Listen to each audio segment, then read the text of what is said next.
Ya, bersama kita ada Ibu Marliana, ini ibu dari Arumi.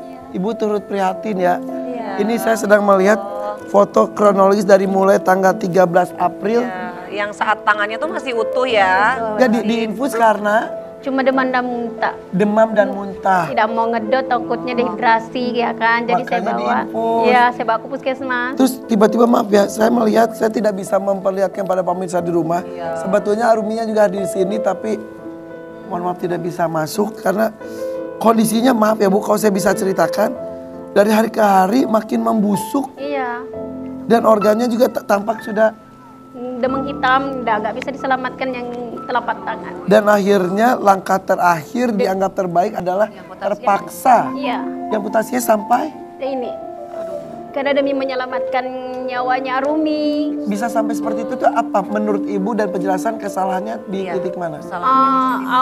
Kalau menurut saya pribadi kan udah bengkak, tapi tetap dikasih masuk obat sama perawatnya. Jadi itu ibaratkan udah bengkak, cairan nggak masuk. Iya. Apakah salah Infus tusuk kali ya? Enggak, kalau masalah tusuknya mungkin tidak, cuma udah bengkak tapi dikasih masuk obat. Jadi bengkaknya itu maksudnya obat yang disuntik itu dia nggak masuk, tapi dia numpuk di sininya, ujung-ujungnya jadi bengkak. Sebentar, kalau dilihat 13 April sampai parah tuh cepet banget. Iya.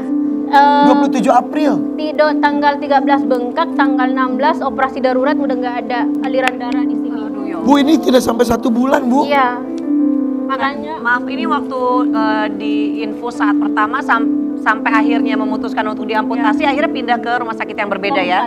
Dan itu dokter akhirnya memutuskan untuk ini harus diamputasi. Iya. Karena demi menyelamatkan nyawanya Rumi supaya infeksinya nggak tersebar di organ-organ. Karena kalau didiamin infeksinya bisa makin melebar, menjalar ke yang organ lain. Sekarang Ibu sudah mau masuk ke proses jalur hukum? Iya, sekarang lagi proses penyelidikan. Itu pun masih berstatus saksi-saksi. Yang saya laporkan 3 fasilitas kesehatan. Yang sekarang penyelidikannya sudah ke Vaskes ketiga. Itu pun baru direkturnya yang diinterogasi. Maksudnya masih status saksi, belum ada yang kayak tersangka, belum. Kayak belum, masih berjalan.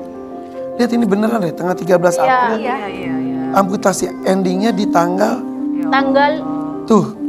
Diamputasinya di tanggal ini 12 Mei. Ya, tanggal 12 Mei karena butuh waktu kan. Anak kan cuma demam muntah kok tiba-tiba harus diamputasi. Jadi kayak kok bisa?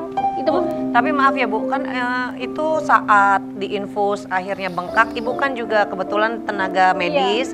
Itu apa nggak punya kayak dicabut aja dok atau apa gimana? Gini, saya kan nakes. Walaupun saya nakes, pas saya datang ke sana, saya sebagai ibu Pak Arumi yang mempercayakan 100% anaknya ke teman sejawat. Nggak mungkin saya meragukan teman saya. Bener. Tapi Ibu udah feeling itu? Udah. Justru itulah tugas saya sebagai orang tua yang selalu melaporkan kondisi tangan anaknya.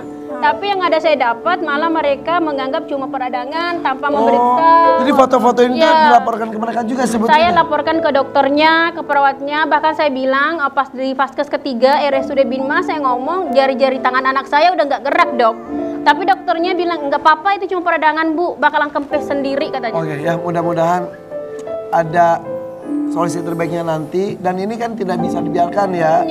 Ya mudah-mudahan ada komunikasi yang pas dan juga tindakan tegas. Kalau yang salah nyatakan salah. Iya betul. Saya ingin mereka bertanggung jawab. Mudah-mudahan ada keadilan ya Bu ya. Amin. Mohon doanya.